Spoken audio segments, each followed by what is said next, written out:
diagnosa kanker kan ada vonis mati kan. Ya udahlah, melakukan hal-hal yang bisa dilakukan sebelum usia menjemput gua gitu. Kanker bisa merusak bagian tubuh aku, tapi aku nggak membiarkan kanker itu mengambil kebahagiaan aku gitu.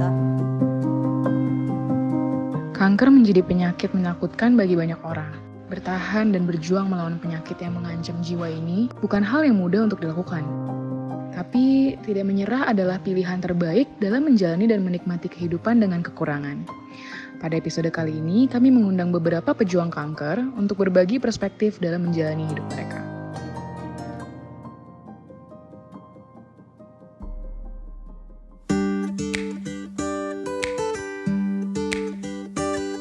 Halo, nama saya adalah Febrina. Usia saya 37 tahun, saya adalah seorang penyintas kanker. Halo, nama aku Evan, saat ini usiaku 22 tahun dan saat ini aku sedang sibuk bisnis di industri asuransi. Saat ini udah sembuh lebih tepat ya, puji Tuhan, alhamdulillah. Kemarin sempat menderita kanker getah bening stadium 2B. Nama saya Teresia. Usia saya sekarang 35 tahun dan saya sekarang sebagai ibu rumah tangga. Saya terdiagnosis kanker payudara stadium 4. Halo, nama saya Iyas Naibaho, umur saya 31 tahun dan pekerjaan saya sekarang adalah sebagai bisnis analis. Saya ini adalah seorang cancer survivor dan sampai sekarang belum sembuh sebenarnya.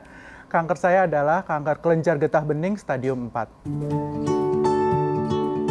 Gimana nih kabar hari ini? Baik, terima kasih. Sehat banget, senang banget. Seperti cuaca saat ini agak gloomy sedikit. Puji Tuhan sih baik, seger, yang pasti sih aku bisa beraktivitas seperti biasanya.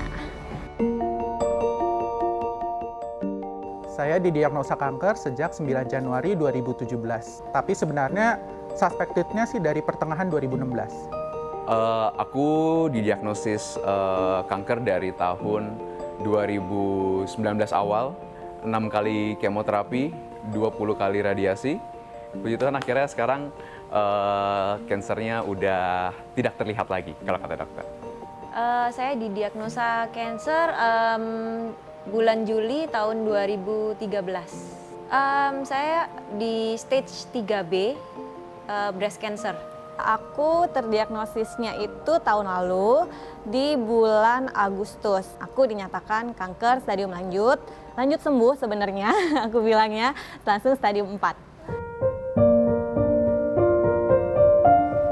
Awal didiagnosa kanker udah langsung stadium yang 4 dan itu waktu didiagnosa sih perasaannya ya campur aduk gitu sih. Kaget, terus terpukul dan waktu itu putus asa sih, soalnya kan biasanya kan kalau kena diagnosa kanker kan ada vonis mati kan, jadi ya waktu itu takut sekali, putus asa.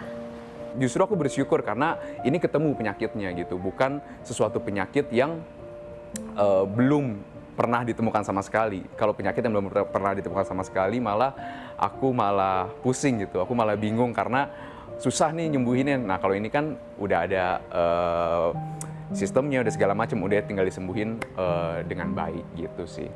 Sebenarnya titik saat lebih takut, rasa kayak aduh gimana nih, cemas nih ya, maksudnya ini kanker atau bukan, itu di saat aku menemukan benjolan sebenarnya. Dan biasanya kan kita wanita tahu dong kalau misalnya ada benjolan, sesuatu yang aneh di payudara itu biasanya mikirnya langsung ke kanker. Sedih, kayak merasa aduh umur aku kayaknya bisa nggak panjang nih gitu.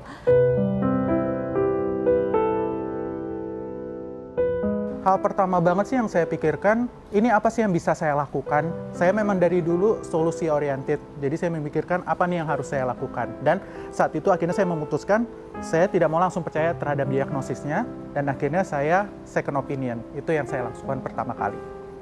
Saat itu aku tiba-tiba aku hamil, jadi aku masih mikir, oh karena hormon hamil aku, makanya aku ada benjolan itu. Sampai akhirnya benjolan itu besar, dan dokter masih bilangnya saat itu kista payudara.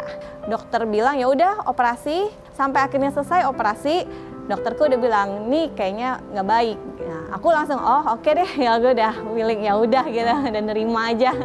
Aku sebelumnya newscaster di salah satu radio. Yang aku rasain sih suara aku hilang, badan lemes banget, dan ya akhirnya aku harus melewati pengobatan 6 kali kemoterapi sama 20 kali radiasi gitu. Kalau keluarga itu reaksinya gimana ya? Lebih khawatir dan lebih mixed feeling dibanding saya sendiri yang terkena. Dan saya bisa melihat itu ya I can see through them lah gitu. Di saat itu saya justru lebih mengendalikan diri. Memang reaksinya sih bareng-bareng sih udah pasti mixed feeling dan shock semuanya. Tapi kita berusaha cari solusi. Waktu itu kebetulan yang antar saya adalah mama mertua, jadi suami dan anak dan keluarga semuanya di rumah. Ya pastinya kaget, takut. Terus waktu itu saya juga terpukul soalnya anak saya waktu itu baru usianya 2 tahun. Reaksi keluarga justru sedih banget gitu ya kan. Ya pasti mereka berpikir gitu, wah nih anak umur bentar lagi nih kelar nih gitu kan. Aku juga berpikir gitu, wah hidup gue bentar lagi selesai nih. Jadi gue harus ya udahlah melakukan hal-hal yang bisa dilakukan sebelum usia menjemput gue gitu. Kalau suami aku sih dia yang lebih shock yang pasti. Tapi aku bilang sama suamiku, maksudnya ya udah kita sama-sama berjuang. Aku juga nggak mau aku jadi shock, aku jadi down, karena aku mikir kalau aku down, gimana aku bisa ngadepin dan gimana aku bisa berjuang gitu. Jadi aku pikir aku harus semangat dulu, akunya nih yang harus, aku nggak boleh down supaya orang-orang di sekitar aku juga nggak down dengan keadaan ini gitu. Yang pas down banget karena pertama gara-gara selain aku sakit, biaya rumah sakit, pengeluarannya segala macem jadi banyak banget gitu. Nah itu yang di satu sisi aku harus mikirin penyakit aku sembuh, terus satu sisi gue harus bayar pakai apa nih kayak gitu segala macam. Nah itu yang menambah beban pikiran gue sih. Untungnya keluarga, teman-teman di sekitar gue semuanya support ya, jadi akhirnya bisa maju lagi gitu. Dan akhirnya gue berpikir, masa teman-teman di samping gue, keluarga gue mau support gue, dan gue masa nggak mau berjuang buat diri gue sendiri gitu. Makanya ya udah mau nggak mau gue berjuang ke depan, bukan cuma untuk diri gue tapi buat ke keluarga gue dan teman-teman gue gitu sih. Momen downnya itu pertama kali aku tahu benjolan, karena kan aku punya riwayat juga ya dari mamaku juga kanker payudara. Jadi aku udah mikir, wah jangan-jangan aku ini nih kena nih sekarang, kok di umur yang sekarang gitu. Aku mikir terus selama hamil juga masih kadang-kadang walaupun dokter udah bilang kista payudara, tapi kadang-kadang ada ketakutan juga kan. Aku berdoa sama Tuhan, kalau memang misalnya ini kanker, Tuhan boleh nggak kasih aku waktu supaya aku tuh menjalankan kewajiban aku sebagai ibu gitu. Jadi aku mau jaga anak aku mau didik anak aku sampai anak aku besar, sampai mereka memang siap ditinggalkan gitu. Aku bilang kalau boleh aku minta satu itu gitu. Itu tadi kemoterapi, radiasi, sama sisanya paling nggak ada sih. Olahraga sendiri aja sih. Paling biasa kan disuruh untuk meditasi kayak gitu-gitu, disuruh untuk jalan pagi, jemur matahari, yang kayak gitu-gitu aja sih, normal aja sih. Setelah pemeriksaan lengkap, lalu ada biopsi awalnya, lalu lumpektomi, jadi diangkat benjolannya, lalu 8 kali kemoterapi dan 28 kali radioterapi. Pengobatan medisnya 30 kali kemoterapi dan 55 kali radiasi. Sementara pengobatan alternatifnya, ya taulah pengobatan alternatif Indonesia kan, banyak yang ajaib-ajaib. Banyak, ada juga yang herbal-herbal. Cuma pengobatan alternatif ini semuanya itu ternyata belum berhasil atau belum cocok untuk saya. Dan untuk pengobatan kemoterapi selama 4 tahun ini saya belum pernah dinyatakan complete remission. Atau kalau complete remission itu di dunia kanker adalah bukan sembuh ya, tapi kanker itu sudah tidak terdeteksi. Jadi selama 4 tahun ini kanker itu selalu masih terdeteksi di tubuh saya. Aku operasinya lumpektomi, jadi itu benjolanku yang dibuang. Aku waktu itu ada kanan dan kiri.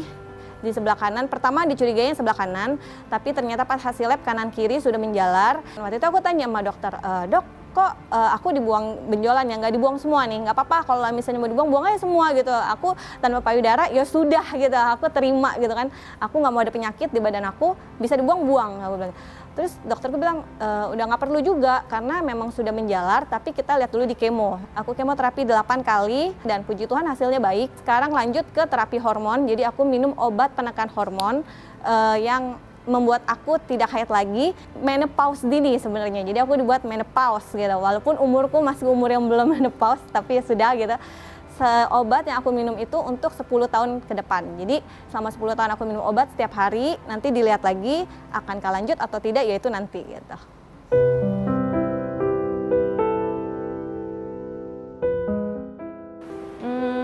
Kalau setelah kena cancer sih saya yang pasti lebih memperhatikan kesehatan, lalu lebih rutin olahraga dan juga lebih memperbaiki kualitas tidur. Pertama mungkin mental dulu. Bahwasanya emosi saya itu sangat berubah. Dulu itu sebelum terkena kanker masih bisa lebih terkendali. Jadi setelah terkena kanker mood swing itu makin tinggi gitu. Kadang bisa tiba-tiba marah, bisa tiba-tiba sedih, dan itu terjadinya ya tiba-tiba nggak bisa kita kendalikan. Kemudian dari fisik perubahan itu juga banyak. Dulu itu kan saya ya cukup build lah ya badannya. Waktu itu pernah turun berat badannya drastis, kemudian rambutnya itu tuh juga rontoknya habis semua rambut ya you name it, yang di kepala, yang di alis, yang di mana-mana. Itu semuanya udah habis, bahkan sampai ada orang yang nggak kenal. Sama satu lagi, ya itu tadi tinggi saya masih nggak bisa kembali sih, karena kan ruas-ruas tulang belakangnya udah digrogotin kanker. Jadi untuk kembalinya lagi itu nanti akan dipikirkan setelah pengobatan kanker ini selesai. Tapi kayaknya untuk kembali seperti semula lagi sih enggak. Secara mental down banget ya. Pas pertama kali tahu, oh udah nih, berarti artinya gue udah nggak bisa lagi menjadi sama seperti anak-anak seumuran gue kayak mereka kayak gitu. Itu yang ngebuat gue down, dan ketika misalnya gue ngumpul sama teman-teman, sama keluarga segala macem, yang ngebuat makin gue down, kadang mereka selalu mengkasihani gue. Evan nggak boleh makan itu tuh. Terus kayak, Evan kamu nanti capek gak? Atau segala macem gitu. Nah itu yang ngebuat aku down, padahal aku nggak suka untuk dibedakan menjadi seperti mereka gitu. Dan gue ngomong sama teman-teman, sama keluarga gitu, udah jangan ngebedain gue tetap menjadi orang yang biasa. Gitu. Down aku udah waktu di saat aku sedih tahu ada benjolan, terus aku udah nggak mau down. Jadi aku langsung bilang, Tere udah waktunya kamu nggak down lagi, kamu harus berjuang demi orang-orang yang kamu sayang. Ya aku menyemangati diri aku sendiri gitu. Aku nggak mau mikirin kanker itu akhir dari segalanya gitu, enggak gitu kan gitu. Jadi kanker bisa merusak bagian tubuh aku, tapi aku nggak membiarkan kanker itu mengambil kebahagiaan aku gitu.